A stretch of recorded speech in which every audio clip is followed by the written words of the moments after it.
tudo bem com vocês? Espero que estejam todos muito bem. Pessoal, nós chegamos numa parte da enfermagem em procedimentos básicos, tá? Que nós vamos abordar o assunto medicações. Então, nesse próximo capítulo, nós vamos conversar um pouquinho sobre as técnicas de medicações, quais são as medicações, para que servem, o cuidado de enfermagem, tá? A administração de medicações é um processo fundamental e quase exclusivo da enfermagem, tá? Então é de extrema responsabilidade médica de prescrever essas medicações e de enfermagem na administração dessas medicações, tá? Para que não haja nenhum tipo de dano, equívoco, qualquer tipo de complicação ao paciente, nós vamos começar esse capítulo relembrando e aprendendo algumas orientações para evitar complicações. Vamos lá?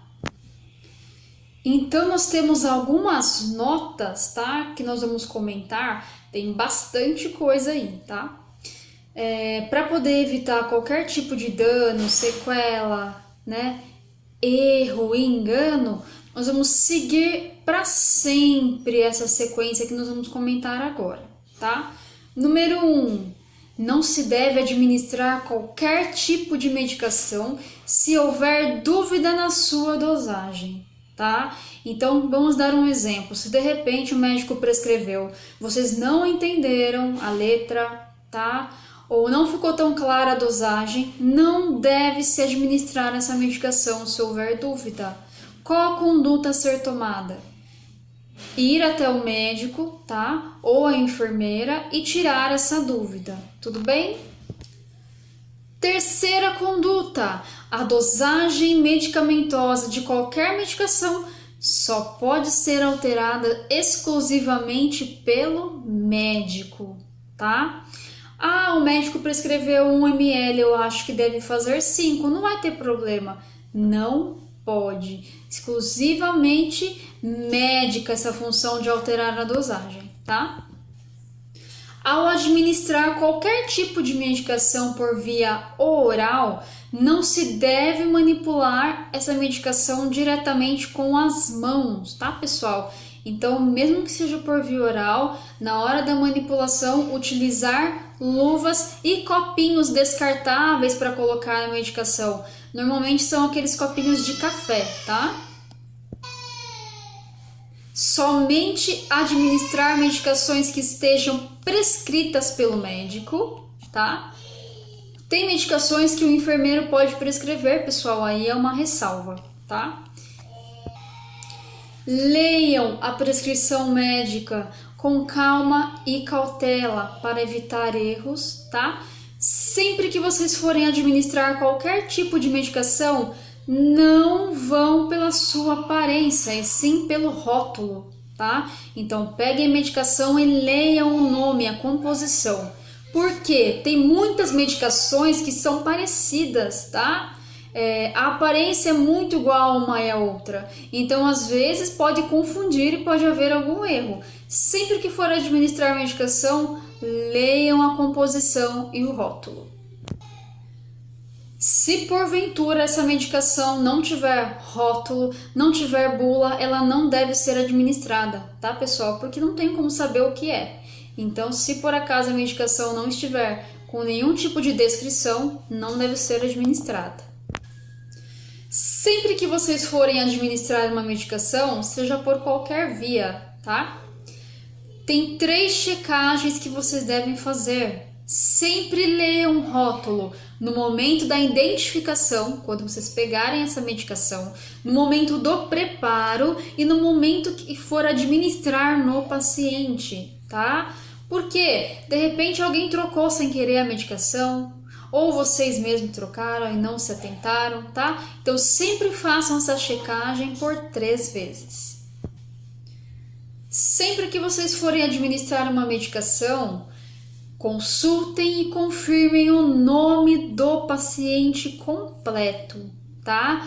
Nome, se for possível, a idade e data de nascimento também, tá? Porque às vezes tem 2, 3 pacientes com o mesmo nome e sobrenome, tá? Por incrível que pareça, ou com um nome parecido ou igual. Então sempre confiram com o paciente e confiram na prescrição.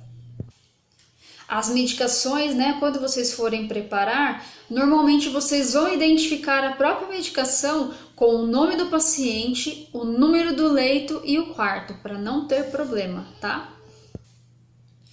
Quando a medicação for por via oral, sempre permaneçam ao lado do paciente, observando se ele realmente vai deglutir a medicação ou não, tá, pessoal? Porque às vezes vocês deixam a medicação com o paciente, saem de perto e ele acaba cuspindo, acaba jogando, colocando embaixo do colchão, tá? Então estejam perto do paciente, verificando se ele realmente está deglutindo a medicação, tá? Se no momento da administração o paciente recusar-se a tomar a medicação, e aí, qual seria a conduta, tá? Primeiramente, vocês vão comunicar a enfermagem, tá? Comuniquem o enfermeiro ou o médico, tá? Nesse primeiro momento, pode ser que o enfermeiro ou o médico vá até esse paciente, explique a importância dele tomar a medicação, tá? Se não houver aceitação, vocês vão anotar na prescrição, tá? Lá onde estão as medicações, né, que vocês vão ter que fazer a checagem de administração, vocês vão, ao invés de checar, tá, com um risco, um tique, vocês vão bolar, fazer uma bolinha em cima dessa medicação. Essa forma de bolar significa que a medicação não foi administrada. Além de bolar, vocês vão anotar na anotação de enfermagem: paciente recusou-se a tomar a medicação, tá? Sempre anotem. E se possível, anote o motivo também, se houver algum motivo. Se porventura, né, acontecer algum tipo de descuido e vocês cometerem algum erro no momento da administração ou preparo da medicação, comuniquem o enfermeiro imediatamente. Não omitam, pessoal, porque se houver algum erro e for comunicado ao enfermeiro na hora, pode ser que dê para fazer, tá? Consertar esse erro.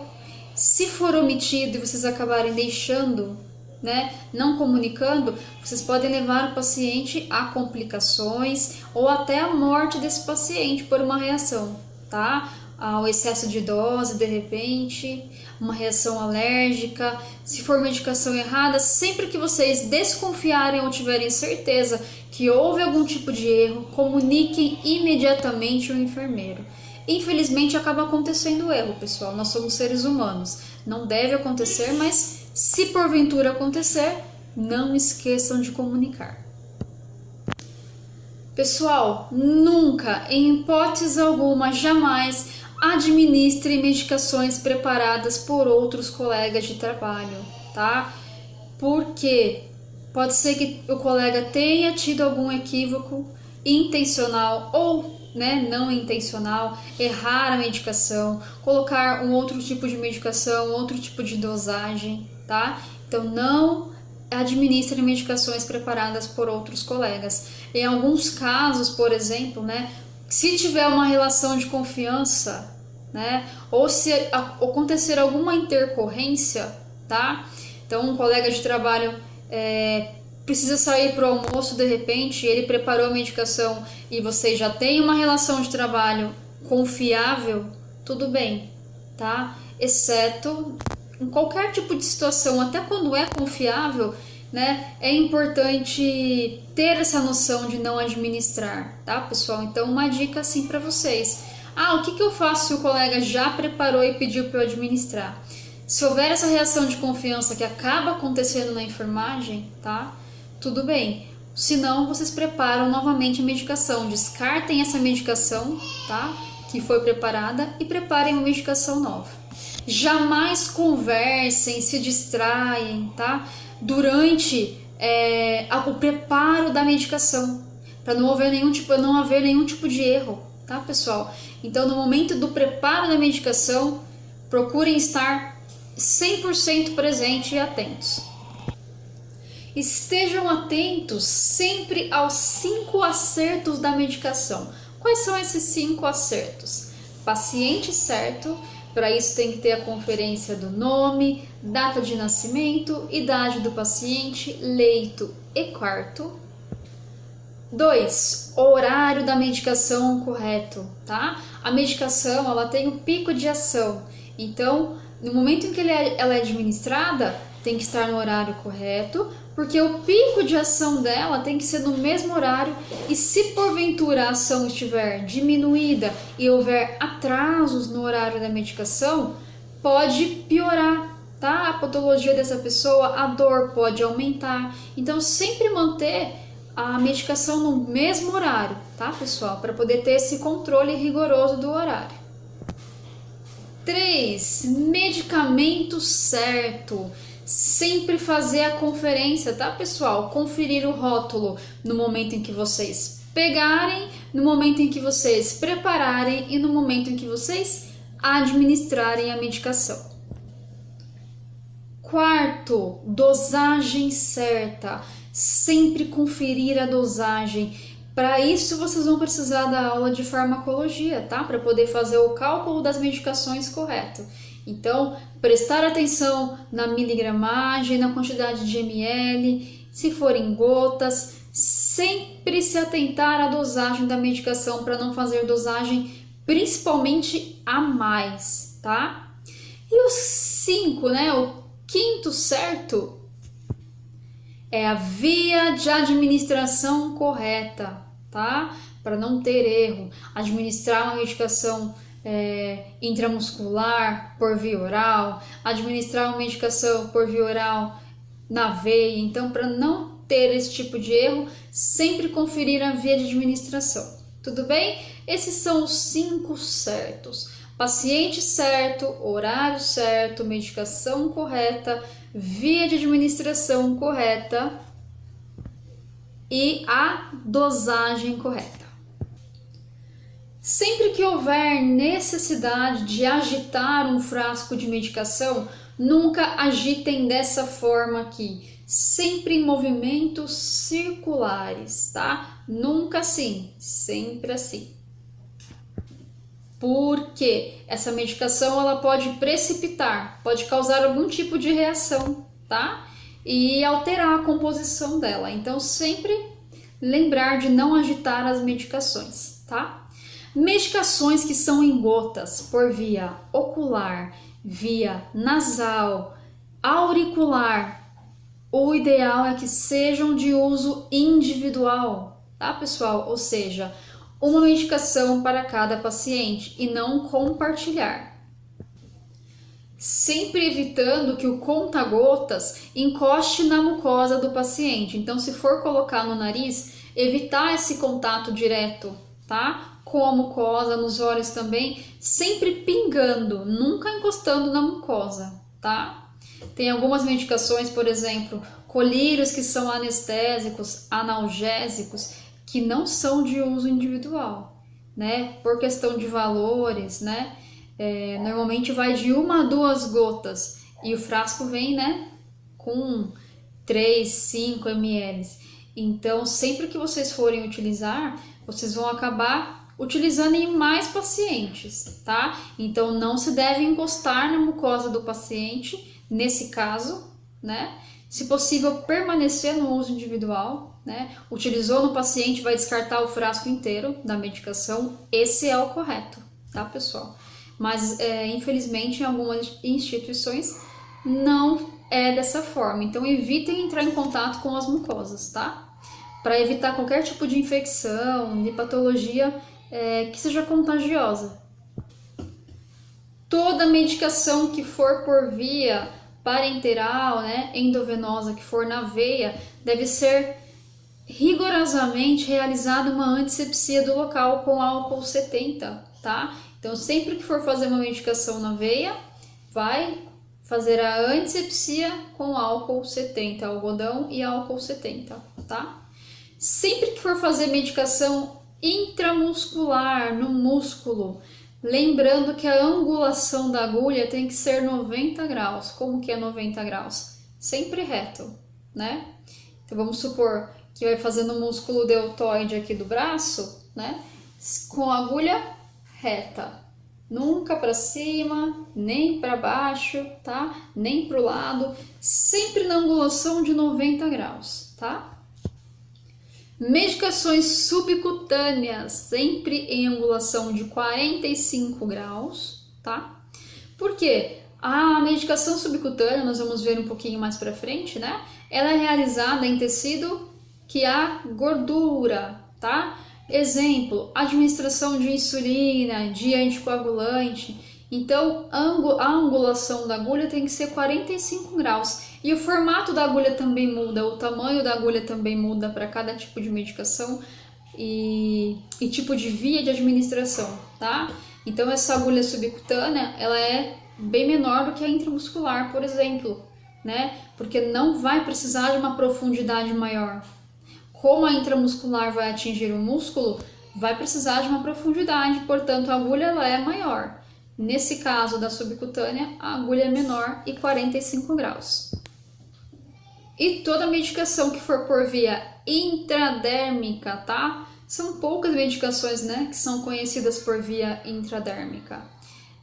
A angulação é 15 graus, então ela vai ficar a agulha bem rente à pele aqui, ó. Não tem 45 nem 90, é 15 graus, bem retinha, tá? Para pegar a primeira camada da pele. Normalmente, essas medicações mais conhecidas é a vacina, né? A BCG, essa que a gente tem a marquinha no braço do lado direito, né? Que toma ao nascer. Testes que são realizados para diagnosticar algum tipo de alergia, também é utilizado, tá? São poucas medicações. Todas as medicações que forem por via intramuscular e subcutânea, vocês devem realizar a aspiração com agulha. O que é isso? Antes de vocês, né, vocês vão furar a pele, vai fazer a perfuração. Quando vocês forem apertar a seringa para administrar a medicação, antes de administrar, vocês vão puxar a seringa. Para quê? Afastar um pouquinho só a seringa para ter uma noção se vai voltar sangue ou não. Se voltar sangue, quer dizer que está localizado na veia, em algum vaso sanguíneo, então está na posição errada, tá? Toda medicação que for por via sublingual, que vai ficar embaixo da língua, ela deve permanecer embaixo da língua até a sua completa absorção, tá? Não deixem o paciente engolir, orientem. Medicação por via sublingual tem um efeito mais rápido, tá? Por conta dos capilares, dos vasinhos que tem embaixo da língua que vão fazer essa absorção e acelerar, né, a reação medicamentosa. Então, toda vez que for por via sublingual, fiquem atentos e orientem o paciente a não mastigar, não engolir essa medicação. Sempre que vocês forem preparar qualquer tipo de material, né, manusear material para medicação, preparar medicação, tem que ser num lugar bem iluminado, bem arejado, sempre na altura dos olhos, nunca para baixo nem para cima, tá? Para não ter perigo de nenhum tipo de acidente, principalmente se a medicação precisar de agulha, de seringa, tá? Para poder evitar qualquer tipo de erro aí no preparo e na administração. Toda medicação que for de aspecto líquido vai precisar de uma seringa para poder ser aspirada, tá? Ou é aspirada diretamente do frasco, ou vocês vão virar, né, uma quantidade no outro recipiente, num copinho de café descartável, né, limpo, e vão aspirar, tá? Lembre-se que existem vários tipos de calibres de seringa, tá? De tamanho de seringa. Vocês vão pegar a que melhor se adequa à quantidade de medicação, tá, pessoal? Então, assim, se for 1 ml de medicação, não vou precisar de uma seringa de 20 ml, de 10. Uma seringa de 3 ml dá tranquilamente. Se for 8 ml, vou precisar de uma seringa de 10, né? Ah, se for 15 ml, uma seringa de 20, tá? Então, sempre se atentem a essas situações. Ah, se for 4 ml, seringa de 5, sempre a que melhor se enquadra a quantidade de medicação que for administrada. Sempre que vocês forem administrar a medicação, mantenha um rótulo onde está escrito, descrevendo a medicação, voltado para o lado da palma da mão, para que não haja nenhum tipo de desgaste do rótulo que possa impossibilitar a leitura, tá? Do rótulo da medicação. Sempre respeitem os limites, tá? De medicação intramuscular. Como assim? Cada músculo suporta uma quantidade específica de medicação. Se passar disso, causa complicação, necrose, problemas, tá, pessoal? Então, eu só vou falar para vocês como é que funciona o limite de cada músculo para vocês nunca ultrapassarem esse limite, tá? Começando pelo músculo deltoide. O que é realizado no deltoide normalmente? São as vacinas, né? Por que as vacinas são no deltoide e não no glúteo? Pararam para pensar um pouquinho, né? O que acontece? As vacinas não são em grande quantidade, normalmente é de 5 ml, perdão, 0,5 ml a 1 ml, correto? E quanto será que o músculo deltoide suporta de medicação em ml? O volume máximo que o deltoide suporta são 2 ml, tá, pessoal? Então, qualquer medicação que for abaixo de 2 ml pode ser realizada no deltoide. Acima de 2 ml não pode. Por isso que é mais usual vacina, tá?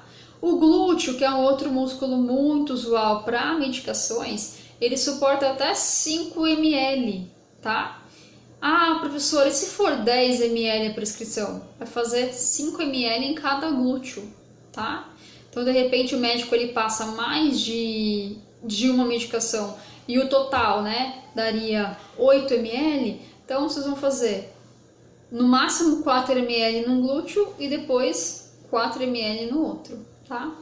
Nunca aspirar toda a medicação numa seringa só e fazer toda no mesmo glúteo, ok? Toda medicação que for subcutânea deve respeitar os limites, tá? E deve haver um rodízio de regiões também. Então, medicações que são realizadas por via subcutânea, normalmente a insulina, né? Que é de uso diário, às vezes vai mais de uma vez por dia. Então, deve ser realizado um rodízio. Aonde que é mais usual para aplicação de injeção subcutânea? Na face interna do antebraço, por exemplo, é realizado nessa região aqui, tá? Lembre-se que, ó, vocês vão perceber que é onde tem a gordurinha aqui, tá, ó. Então aqui, ó, tá? Na região escapular também pode ser realizado aqui na escápula. Quando a gente faz assim, se vocês forem pegar lá atrás, fica uma gordurinha, tá? No abdômen, tá? Ao redor do umbigo, naquela gordurinha também, deve ser rodiziado, tá? Se for feito somente no abdômen, cada vez que for aplicar, faz um rodízio em volta do umbigo lá, tá? Nunca no mesmo lugar para não lesar a pele, tá? As estruturas da pele. Pode ser realizada em flanco também, na lateral do abdômen, tá? Na face interior da coxa, né? Face interna da coxa. Na região dos glúteos também, lembrando que não é intramuscular, tá? É na região subcutânea dos glúteos. Sempre que vocês forem aspirar uma medicação, vocês vão utilizar a agulha de aspiração. Essa agulha é uma agulha bem grande, de um calibre bem grande também, tá? Ela é exclusiva para aspirar a medicação de um frasco. A partir do momento que vocês aspiraram a medicação, vocês vão trocar de agulha. Cuidado para não injetar com a agulha 40x12, né? Que é essa agulha de aspiração aí, no paciente, que ela é super calibrosa, tá? Não foi feita para a região da pele, tá? Só para aspiração. Então, sempre que vocês terminarem de aspirar a medicação da ampola, retira essa agulha, descarta e conecta a outra agulha que melhor se adequa à região e à medicação que vocês forem realizar, tudo bem? Aí mais pra frente vocês vão aprender um pouquinho sobre os tipos de agulha, tipo de seringa, tá? Em qual situação vocês vão utilizar, como escolher o tamanho, o calibre, tá? Sempre que vocês forem puncionar um acesso venoso, né, puncionar uma veia para medicação endovenosa, quando vocês forem escolher, optem por não escolherem locais que tenham articulações, tá? Que possam impedir a movimentação do paciente, causando possível edema, causando possível perda desse acesso venoso. Então evitem locais que tenham articulação, tá? Que limitem a movimentação do paciente. E sempre escolha aquela veia que vocês acreditem, tá? Segundo a técnica, ao tempo de experiência de vocês, que vai permanecer por um tempo, né? Que for necessário para realizar a medicação do paciente, que não tenha risco de perder, né? De obstruir, de estourar com facilidade. Lembrando que o acesso venoso ele deve ser trocado a cada 48 horas, tá, pessoal? Então, sempre trocar de acesso. Tem instituições também que permitem a cada 72 horas, tá? Ou 48 ou 72 horas, tá? Ou 2 dias ou 3 dias depois do acesso. Então, lembre-se que deve ser trocado para evitar flebite, tá? Flebite é inflamação da veia. Então, se o acesso fica lá por 5 dias, 6 dias, 1 semana, 10 dias, com certeza vai causar um processo inflamatório na veia, tá? Então, nunca se esqueçam de trocar esse acesso. E esse acesso deve ser sempre identificado. Como? Com o horário que vocês trocaram o curativo, que vocês puncionaram, tá? E com o nome de vocês. Para que precisa da identificação? Para saber o momento de trocá-lo, tá? Para saber se já passou as 48 ou 72 horas aí para poder trocar esse acesso, tá? Lembrando que vocês nunca jamais devem reencapar as agulhas, tá? Então, assim, a partir do momento que vocês administrarem a medicação, vai ser desprezada essa agulha. Não tentem reencapar por conta do risco de contaminação aí para vocês. Sempre que vocês forem realizar um acesso venoso, tá? Na hora da identificação, é interessante colocar um curativo que seja transparente para vocês poderem observar, né? A qualidade do acesso venoso, se tem alguma coisa obstruindo ou não, e realizar a salinização. O que é isso? É a lavagem do acesso com soro fisiológico, tá? Ou água destilada, para garantir que esse acesso não está obstruído e não vai ficar obstruído, tudo bem? O que pode obstruir o acesso? Coágulo, tá? Um processo inflamatório, um edema, tá? Se, por exemplo, perdeu o local do acesso, né? De repente saiu fora a agulha ou o catéter, então isso pode causar uma obstrução. Ou se estiver torto o catéter dentro da pele do paciente também, com alguma dobra, tá? Sempre lembre de salinizar e verificar as condições gerais ali do acesso. Se tem vermelhidão, se tem inchaço, tá? Se o paciente está apresentando dor, porque aí são sinais de inflamação que podem levar a flebite. Pessoal, tudo bem? Alguma dúvida até aqui? Tranquilo? Qualquer dúvida vocês vão me falando, tá? Por hoje nós ficamos por aqui. Na próxima aula nós vamos falar sobre as vias de administração de medicação, não percam. Vamos falar os cuidados de enfermagem, as técnicas empregadas para cada tipo de via de administração, tá? Muito obrigada pela aula, um beijo para vocês, gratidão, até a próxima aula.